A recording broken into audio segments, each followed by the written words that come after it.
और कोहाट से आपको अहम खबर देंगे। तांदा डैम में कश्ती डूबने का वाकया है। डूबने वाले आखिरी बच्चे हमजा की लाश भी निकाल ली गई है। हमजा 7 बहनों का इकलौता भाई था।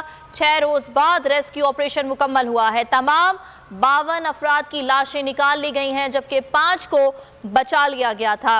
अफसोसनाक खबर के हवाले से आपको आगाह कर रहे हैं असद नौशाद हमारे साथ मौजूद हैं। जी असद। जी हाँ, बिल्कुल। आज छठा रोज है रेस्क्यू ऑपरेशन का, जो आज मुकम्मल हो चुका है। और 7 बहनों का अकलौता भाई हमजा, जो काफी दिनों से तलाश जारी थी और इसमें ताखीर भी थी कि इसको तैराकी आती थी और वो काफी देर तक तैरता रहा, जिसकी वजह से वो डूब गया और उसकी डेड बॉडी ढूंढने में काफी मुश्किलात पड़ी। आज छठा दिन है और मौसम भी आज काफी खराब था, लेकिन इसके बावजूद रेस्क्यू टीम ने बढ़ चढ़ हिस्सा लिया है। और मैं आपको ये भी बताता चलूँ कि अब से पहले 51 बच्चों और एक मुलाज की नमाज जनाजा अदा कर दी गई थी, जबकि आज एक बच्चा हमजा, जिसको तकरीबन आज दोबारा उसका नमाज जनाजा अदा किया जाएगा।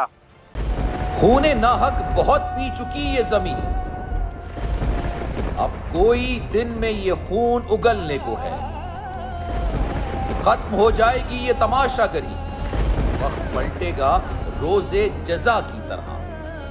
ये जो पेशावर में ताजा लहू है बहा, एक क़यामत करेगा फलक पर बपा।